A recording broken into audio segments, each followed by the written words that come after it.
To the first session this morning. The theme is innovation and climate technologies, and welcome to the four panelists. We have four panelists who either produce the new technologies, use them, or invest in them. So let me introduce first our panelists who we have on the screen, and I'm going to ask you, Will, are you there? Yeah, I am here. Can you hear me okay? Will, welcome. Will is the CEO of Drax.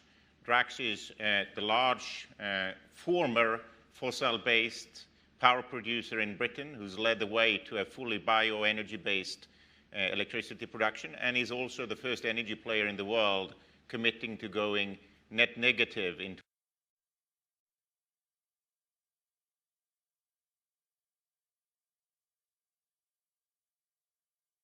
2030.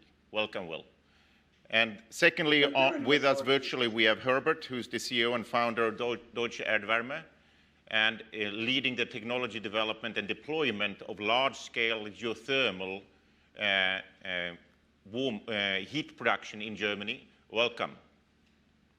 Thank you, Thomas. Pleasure to be here. In the room, Aniruddha, who's leading one of the startups in this space, producing CCUS. Aniruddha will unfortunately only be with us for the first 45 minutes. Then he needs to go and join the Prince of Wales to cut the ribbon on one of their plants. So congratulations on that, but thank you for being here with us. Thank you, Thomas. And Andrea is leading and is a partner at Planet First Partners, who is investing in a number of technology areas like this. She's also, and that includes the investment in Sunfire, which I think we have the CEO with us in the second panel later on today. You have also been involved in setting up financial institutions, ESG measurement or tracking type of software. So thank you for joining us today. If we start to frame the discussion on technology and innovation, McKinsey is coming out with a report shortly saying that in order for us to get to net zero by 2050, 7.5% of global GDP needs to be invested in green capex. That's a very, very big number. It's a very, very big deployment, and the whole net zero equation is all driven by can we do this at scale and at cost and at lower and lower cost. That's the framing, and that's why we are so excited to have you all here to discuss how that can happen. I think the second point we would like to say to frame this is about a number. It's not about an infinite number of technologies. McKinsey's research shows that 15 technologies represent 70% of the decarbonization that needs to happen, 15, and they need to scale. So that's the framing of the day. If we then start on the positive side of what are the things that makes us optimists, and personally I'm clearly a technology optimist when it comes to this transition. First one is 60% of those technologies are mature in some form or fashion, and 2025 are already existing and need to be deployed. So this is not about inventing the new technology, it's largely about deploying them cost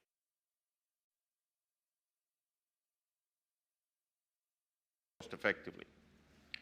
The second reason for optimism is, of course, we have some cases where it has happened already. We have some good traction on batteries, EVs, offshore, onshore wind, where we've had good learning rates, and that gives us optimism for the future. There is a complication, however, which is in order to do the net zero, get to net zero, we're going to have an ever-increasing switch from OPEX to CAPEX.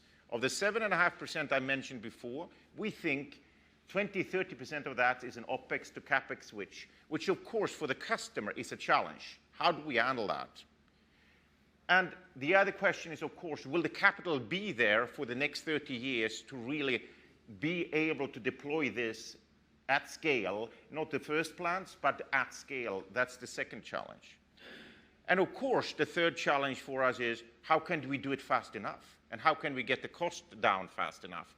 And that is the framing of today's discussion. So I'll start by going to you, Will, and start now on the discussion around how do we scale these technologies down in cost fast enough. And if we take a look back in the past 10, 15 years, we've really seen solar and wind really scaling, coming down in cost, and that has been the main driver in the electricity system. You are pioneering a slightly different direction here. You are doing something different, going for bioenergy and carbon capture. What is the potential for similar scaling and cost downs in bioenergy and carbon capture in your mind, Will? Thank you, Thomas. And maybe I'll start with sort of a little bit of a discussion of some of the obstacles that we see, and then I can talk about the cost reductions and some of the things I think need to happen, right? So for me, it's sort of one of the first things which I think is really important is that what we're trying to do is develop a sort of, call it a next generation carbon removal technology. So bioenergy with carbon capture and storage. And you start with effectively a renewable power source, a biomass run power station, and then you add carbon capture and storage, and you're permanently taking CO2 out of the atmosphere. Right? And so the first thing I would say is I think in order for us to move faster, we need to sort of move past the debate, which is still ongoing, about whether or not it makes sense to remove CO2 or you have to reduce first, right? And that's, frankly, it's not a technology discussion, it's more of a social discussion, but I think given where we are in the climate change battle, I think a critical enabler is that we get society behind the idea that we have to use all the tools that we've got, and we cannot wait to start removing. So that's the first thing I would say, right? Second thing I would say is that we are, our technology is ready to implement at scale, but it does need, I think, a government framework in order for that first of a kind project to happen, right? And I think there is a very good model in the UK, the CFD model, the contract for difference, that has enabled wind power to reduce in cost so rapidly, right? So we can get that first project up and running. I think we are actually that's the next step in the process, and we're very encouraged. And we're getting lots of good engagement with the UK government, and we think that by 2024 we will be ready to build our first at-scale plant, right? And then, the next thing that will happen, as you suggest, is that how do we get the cost down from there? There will be learning effects. I mean, there's the opportunity, for example, the first of a kind project will be a retrofit plant. The next project we would plan to do will be an actually purpose-built BECCS project, which clear technology benefits and learnings we'll get from that first project. Lots of opportunities to reduce cost across the supply chain. For example, if we can use our, the fuel sources that we use could have multiple uses, so we actually could get byproducts, etc. So there's lots of ways we can start to develop the technology once we are at scale. But the first two steps for me are start to make it happen, and then let's get that first of a kind project underway. And one follow-on question before we move on to you, Herbert. Driving the decarbonization of existing facilities is, of course, a little bit more complex than doing it in a new greenfield build-up. Any learnings on that?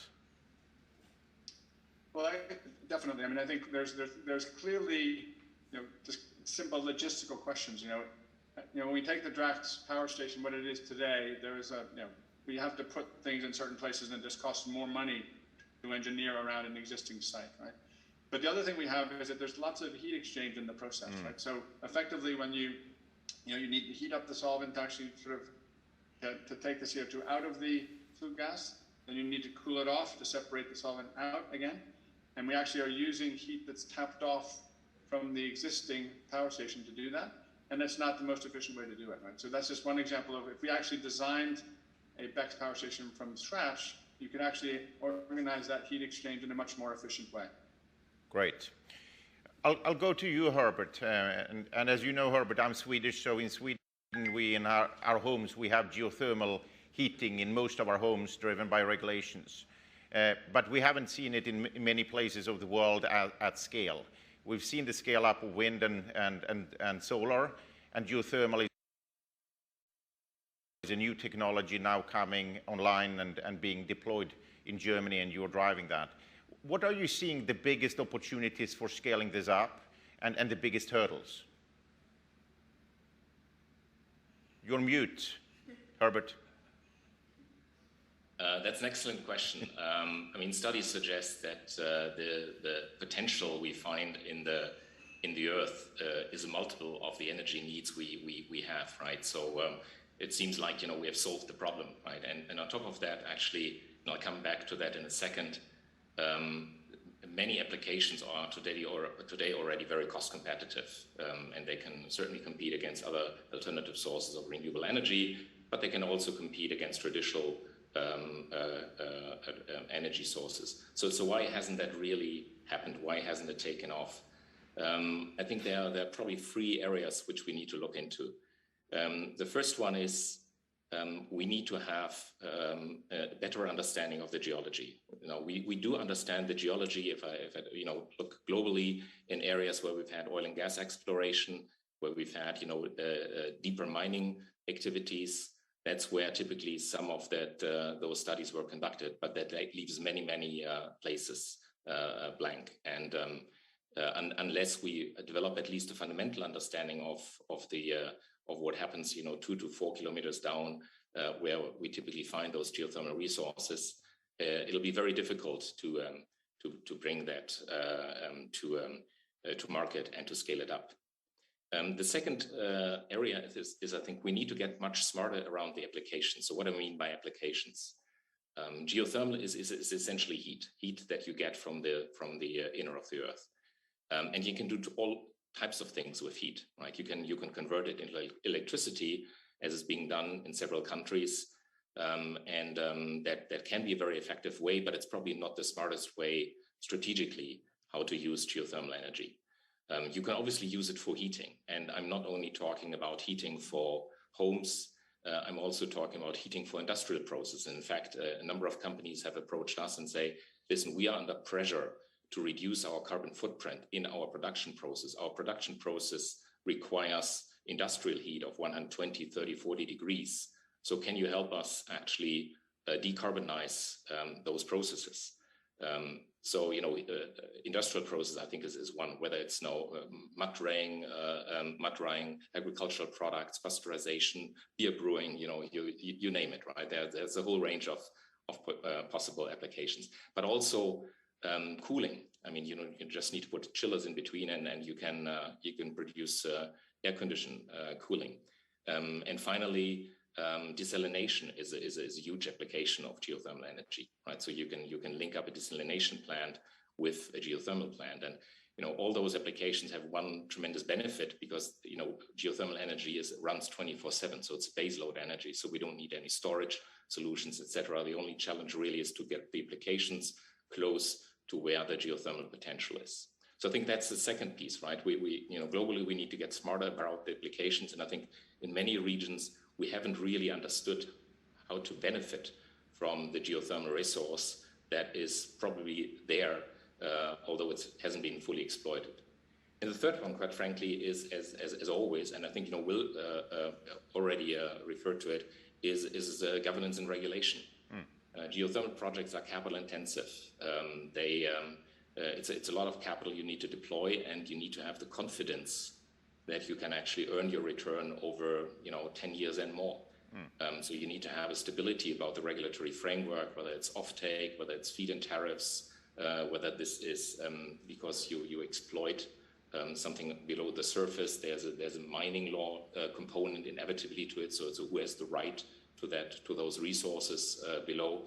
All of that needs to convert into a stable regulatory system that allows you to deploy capital and earn back the capital that you've invested over many years. One question before we move on, which is, in terms of cost levels of deploying your technology at scale, how far down can we get? We saw what happened on the shale gas cost development in the US when it comes to drilling. Will we see the same cost development for you and your technology in geothermal at scale, large-scale geothermal? Yeah, well, I'm afraid the answer there is no. We won't see it at the same scale. And while geothermal still is a relatively new and probably niche technology when it comes to renewable energy, keep in mind that when it comes to drilling and subsurface exploration, we stand on a tradition that goes hundreds of years back, right? We are There's probably over millions wells have been drilled globally. So, you know, we've already went down that cost curve quite a bit. I think there's still a long way to go, but I don't think we're going to see the same dramatic changes that we've seen over the last decade in solar and specifically, right? But I think, Thomas, you're mentioning another interesting point, which is it is actually not that easy also to introduce new technologies and new ideas into a typical geothermal project. And I think, you know, that is probably similar to other renewable energy projects. What is really an energy project? From a financial perspective, it's relatively boring, conservative business case, right? You have certain development expenses, you have a huge capex upfront, and then you try to earn a return over 20, 30 years, which basically pays back the capital. If you now try to inject new ideas into that approach, typically you need to convince the investors behind those business cases that they take this on, right? And this is a conservative money that ultimately seeks those type of returns. It's long pension funds, insurances, et cetera, et cetera. And if you inject now new ideas, it's actually pretty tricky because you first need to convince the equity side, and later on you need to convince the debt side as well that those new ideas, while they may be, you know, perfectly superior to existing technologies, there's still a reluctance, I think, to accept it. I think that's a huge challenge for us. How do we actually accelerate this scale up in the go-to-market of new technologies, and how it helps us, because we are in a sense the gatekeeper, because we need to deploy that technology and we need to fund it at scale. Yeah. Great. I think that's a great lead into you, Aniruddha, right? A technology that needs to get the capital and scale. I told you before that McKinsey did a report on how to scale CCS in 2007. That's a long time ago and not much has happened, right? So question to you is, you are playing in the CCUS space. How do you think about taking Carbon Clean to a at-scale deployment? Great question, Thomas. Thank you. I think from our perspective, what Carbon Clean is doing is we are trying to compress the size of carbon capture equipment by 10 times. Just the thesis within the company is 2/3 of the industry, heavy industry today, carbon capture does not work for them because there's not enough space and it's too expensive and it needs to be built at millions of dollars type scale.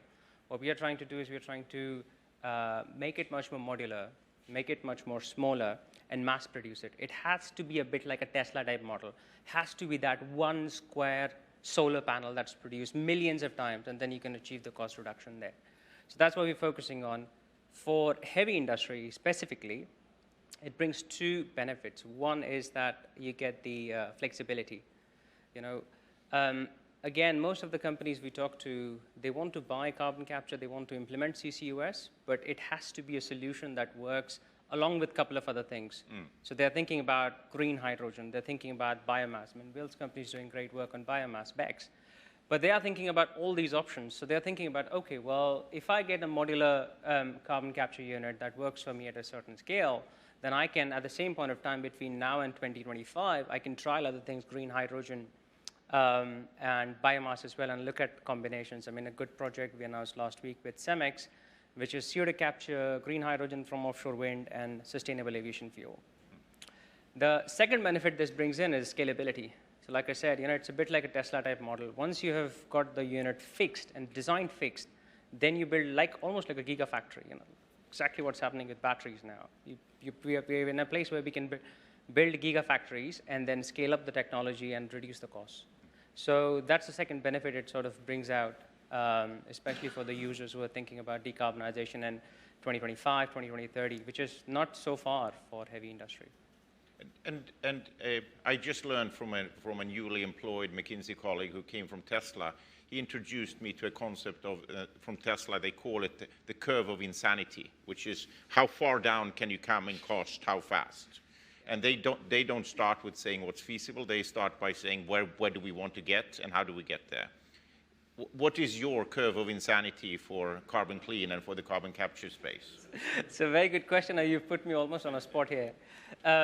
So we're trying to get down to less than $30 per ton cost of carbon capture. We believe so exactly the same question. Well, what price does it actually work? Carbon credit is 65 euros per ton. If you can capture CO2 at $30, 25 euros, transport it or utilize it for another 2025, then you're still in the money and the business case works. Similar thing in the US. The new Build Back Better bill is now talking about $85 US.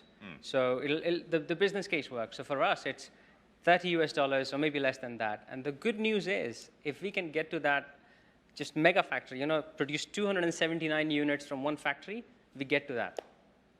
Exciting. And so, Andrea, when you look at this from the investment side, which of these technologies and in which areas, and how do you think about which of them will scale and therefore that you invest in? What is your lens when you look at all these technology arenas? So we're trying to capture, so these questions and these interactions are actually daily occurrences. This is what we have to do day in, day out, and figure out which one of these technologies will scale. And so as we have a great responsibility to deploy the capital to those solutions, because we don't have much time, and the capital is relatively, at this point, the capital pool is growing for these themes, but it's happening now. So we are, let's say, constrained still. And the answer is, it really does depend. And we have stripped back we are cross-sectoral investors. And when we strip out all of the sector-specific aspects of the carbon technologies, the answer lies in the interplay of three, let's say, generational megatrends. First is obviously, as everybody's mentioned, the maturity of these technologies and the interplay of all of the, maturing technology, whether it's synthetic biology or quantum computing, autonomous driving, all of these things, ultimately, there's an interplay in these technologies that also is quite interesting to watch, because it kind of solves, it kind of expands, I think, the universe of technologies from the 15 that you guys have identified to a plurality, we think. So on one hand side, we have the maturity of these technologies that are enabling us to go from, let's say, proof of concept or pilot to mass deployment. The second, which is very, very important, again, has been mentioned before, is, let's say, societal demand. And societal demand is not just regulation. It kind of starts with the consumer that ultimately influences the political agenda. Obviously, very important regulation. And thirdly, also the corporate demand. So, there's now a tsunami of corporate targets being set, and this is creating real economic viability to a lot of business models that were prior to that not there. And the third, let's say, mega trend is the scarcity of resources, broadly put. And the evolving nature of resources. Carbon used to be an externality. It's now an input to production. So as investors, we're trying to constantly apply these three lenses and to bring to the table and to the discussion, to the analysis, the people that have the skill sets to deploy and to fine-tune these three lenses to identify which are the most investable and impactful opportunities. But it is in this interplay where the answer lies. We got a number of questions from the audience. I'll start with you, Will. A question to you. Given that solar and wind are becoming so cheap, isn't the biggest need now in storage and the grid? And where does bioenergy really play in? No, good question, and really it's exactly in a similar way.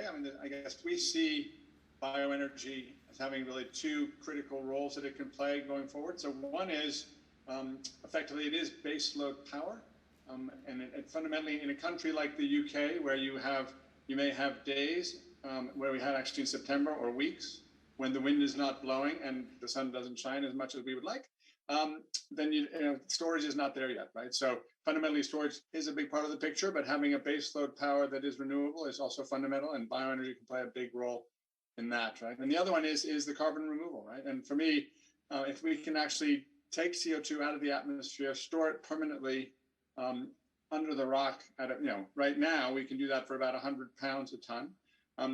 There's an interesting dynamic that I think will evolve with BECCS. One is that as we've been discussing, we have every opportunity to bring the cost down, and whether that's better sort of efficiencies, whether that's logistics, whether that's the cost of the fuel, there's opportunities across the production process. But the other thing is that the value of what we will be producing is going to go up, right?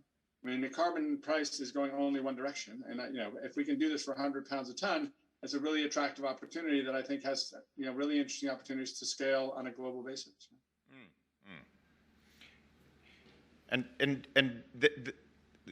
Building on the discussion also on renewables, and another question on that theme is to you, Andrea, which is, we've seen on solar and wind that from an investment point of view, it in the solar space was very difficult to actually make money in the end. Isn't there a risk with many of the technologies that we are talking about here that they will come down and commoditize, and therefore they will not be really investable from a capital market point of view? How do you see that commoditization a la solar playing out in the future?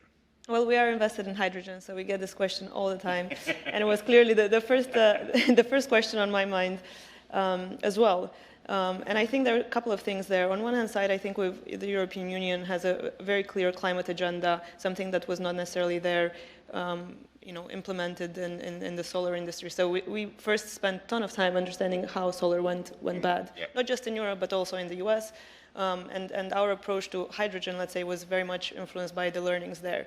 The reason we think this time is different is because I think we have a clear, let's say, climate agenda from the EU with clear policies on one hand side, and the support mechanisms and the desire to basically ultimately reach independence from an energy standpoint. And so I think that really sets the mind in the right place of everybody involved to kind of keep the IP and really not repeat the history of solar. And on the other side, I think that solar also was a very particular type of technology that lended itself very well to being, let's say, modularized and to go to the lowest cost of manufacturing place in the world.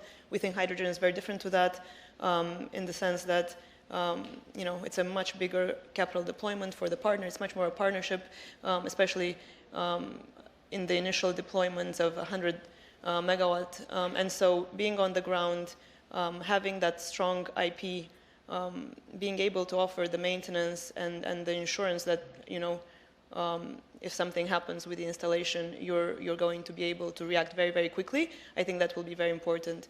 And I also just think that broadly, it's a technology where the IP is much it's much easier to protect. It's really about German engineering at the end of the day. It's chemical engineering. It's a lot of trial and error. We've attacked this question from many angles, and it's just very, very difficult to replicate or to accelerate by just simply throwing money at the problem. So that was our thesis. Exciting. And for those who are Europeans in the audience, of course, given that we're driving the hydrogen agenda with a number of players here, let's hope from a European point of view that we are creating some future winners in Europe. Anuruddha, before you leave, one question to you is the obvious one. You've answered this one many times, which is, where will CCS really be deployed at scale, and where will you deploy at scale? Which applications and segments? It's a crystal ball question. Exactly. It's about to take it out from my pocket. No. I think from a deployment perspective, we have to deploy it at scale at literally all the major industrial emission centers or large centers that we know today. Just in Europe today, where will we see it early? I mean, the question is a little bit more specific. So, what will go first? Yeah, so I think that the biggest support is actually the support from the government. I think we're already seeing a big development in the UK. Yeah. The government recently announced 2 big projects funding support for them, one on the East Coast, one on the West Coast. I mean, I think Will's company is going to be doing something there. Congratulations, kudos. So I think we're going to see a lot of movement in the UK there. We're seeing a lot of big movement in Norway. What about US? We'll have to wait till the time the bill gets signed. So once it gets signed, then I think we're ready to go. I think the opportunity in the US is quite big because they have such a big experience base in terms of CCUS in the US. So I think, once the bill is signed, it'll be big. Great. And staying on, if you think about geothermal, it has a little bit of the same profile in that it's big capex being put in place. So Herbert, the question to you is, you have a slightly different risk-return profile on the geothermal place. It's long-term. It's going to stay there for, I don't know what the expected lifetime is, but I'm just guessing we're talking in the 50s or hundreds of years of the wells circulating. How do you find the capital, and is that a challenge, or is that becoming much easier these days? You're on mute. Okay, thank you.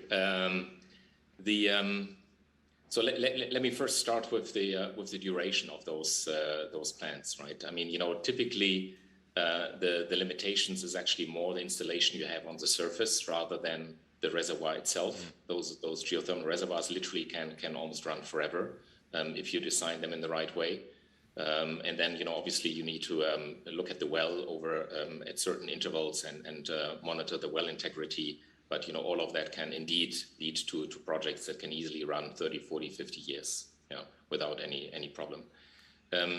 Now, when it comes to the capital, I think there is an increasing appetite for this, right? The nature of this is it's a long-term stable yield that you're getting, right? And that is, I think, very attractive to a certain set of investors who are exactly to look at that to match their liability profile.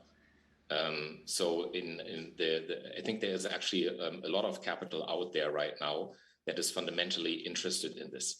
The problem you have specifically on geothermal is that you have what I always describe you have as a utility type of revenue stream. You will not double your revenues overnight because of some genius idea, right? Or because you have a new market. You got what you got, right? That's essentially the profile on the revenue side and ultimately then on the cash side. Whereas upfront you have really an exploration risk, which is similar to what you would typically find in the oil and gas industry. And then obviously you need to match that profile of an oil and gas type of exploration risk with a long-term utility type of return.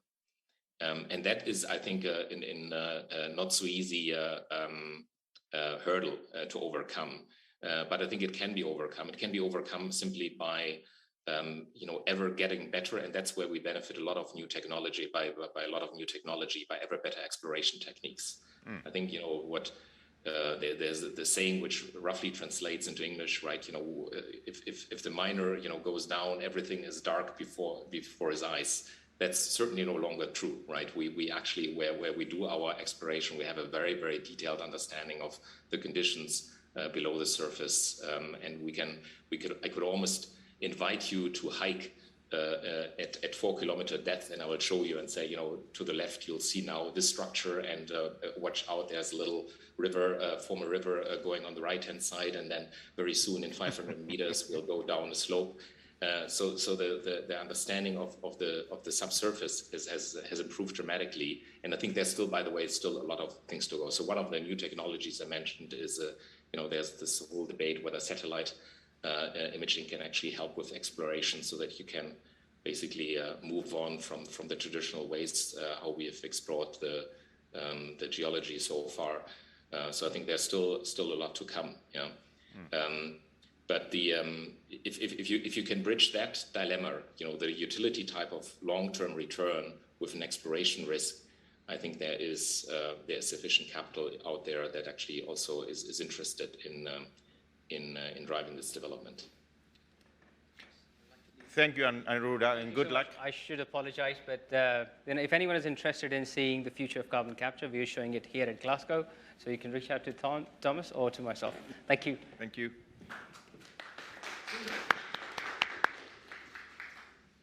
One question that we got from the audience, which is an interesting one: to what extent is the carbon technology and innovation play a upgrading and evolution game versus a revolution game? Meaning, we asserted as McKinsey up front to say these are the majority of this can be achieved with mature technologies that needs to come down in cost. And the question from the audience was, is that true? Are you oversimplifying, or do we need more revolution? What's your view, Andrea? Well, we're certainly looking for companies that are revolutionizing.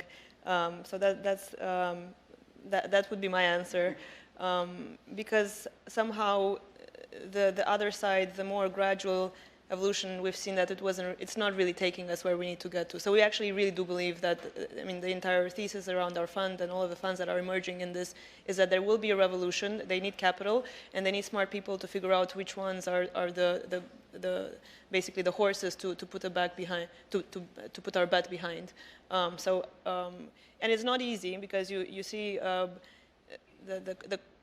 there are so many ways to really approach it, and I do think that it will be multidisciplinary, that ultimately the energy system has to change, but the way that we use the energy in industry, in data centers, in heating our homes, it's really the multiplicity of interaction that's really difficult to tell apart, but we definitely think it will be a revolution.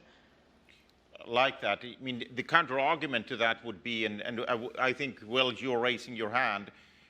Do you want to continue on the question? No, I do. I mean, I think it's an interesting question because in some ways I see it as a combination and it's sort of, clearly I agree with Andrea, parts of this will require technology revolutions, things that are being done in different ways or sort of breakthrough technologies. I would agree with that. But some of these things also require, I guess, sometimes a revolution, whether it's in business models or whether it's in government policy and sort of things that, if you're trying to take CO2 out of a cement plant, yes, you're bringing costs down, but ultimately it's a byproduct or a waste product that someone's going to have to pay for that no one's paying for today, right? And getting that to zero, so it's actually not the cost is I think pretty unlikely. Similarly, in what we're trying to do, if you want to actually have markets that sort of actually are buying and selling carbon, in a real sense, it is a creation of a new set of markets with all of the regulatory governance, verification, certification, and all of the plumbing that's required for that, which ultimately, I think if we want to get to net zero, we're going to need. So it's ultimately, it's more of a revolution in the way the market will work and where the regulation is structured and ultimately also in business models. So for example, the business model we're trying to develop is one which sells both energy and also carbon removal, right? So ultimately, yes, there will be lots of technology, but I think also there will be sort of revolutionary changes in other parts of the value chain, which I think are interesting to explore. One thing we as McKinsey are trying to at least convey to many of the participants in the revolution or evolution, whatever way we frame it, is that there may be a revolutionary mindset of saying, what is the theoretical limit to which we can take a technology and how do we get there fast? And I think we are at least trying to inspire you back to this curve of insanity. What is it for some of the technologies where we haven't put the target down yet and where there is not really a global leader setting the tone and driving it down? Hydrogen, which we're going to talk about next, is actually an example where I think the industry has come up with a view of how fast can we come down.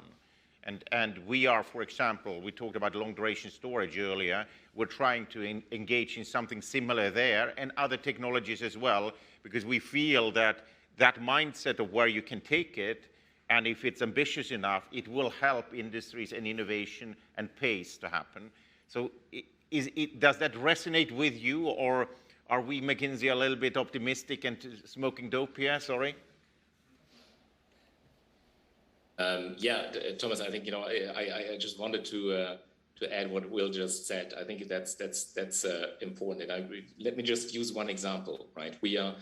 Let's assume we are using a new exploration technique to explore the ground, right? I'm not going to go into the detail what it is. Let's just think, we have a new magic box that does that. Now, in order to make that work and ultimately succeed and scale it up, a lot of things need to happen, right? Number one is we actually need to know what to do with it, right? So we need to change our own business processes and we need to understand how it actually fits into our own processes, right? Second is we obviously need to invest, whoever provides the capital, that this is a superior technology, which will de-risk the project and will ultimately succeed. At some point in time, we'll be in the permitting stage. So, whatever you do in the energy sector, there are permits and licenses everywhere, right? So you will need to convince the authorities to say, well, you've never seen that, but it's actually better, right? So there's a permitting issue coming along the way, right? It most likely interacts with other technologies that you're deploying in it. So I've seen this right now because, as I mentioned before, right, developing, we are funding and constructing those projects. So our job is basically to bring it all together.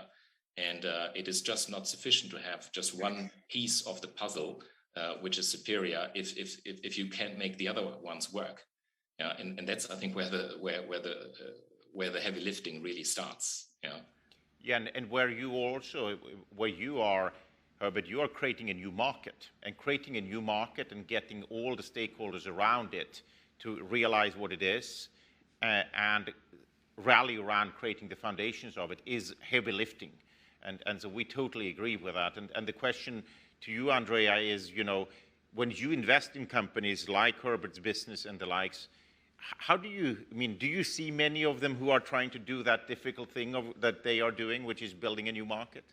Yeah, and interestingly, I guess on the technology side, we think it's a revolution, but the challenge, I think, for Herbert and most of the companies in the space is that they operate where technology meets the real world. Yeah. And the real world still moves at the pace of real world, hence why the implementation will be more of an evolution, even if the underlying technology is probably a revolution. And this is the real challenge that I think it's the real world limitations and implications of permitting and approvals, and that really hampers scalability.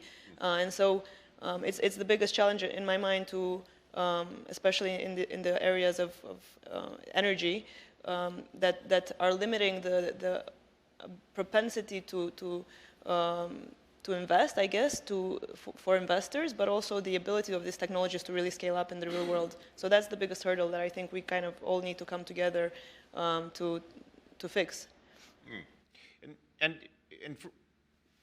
Sorry, Will, your turn.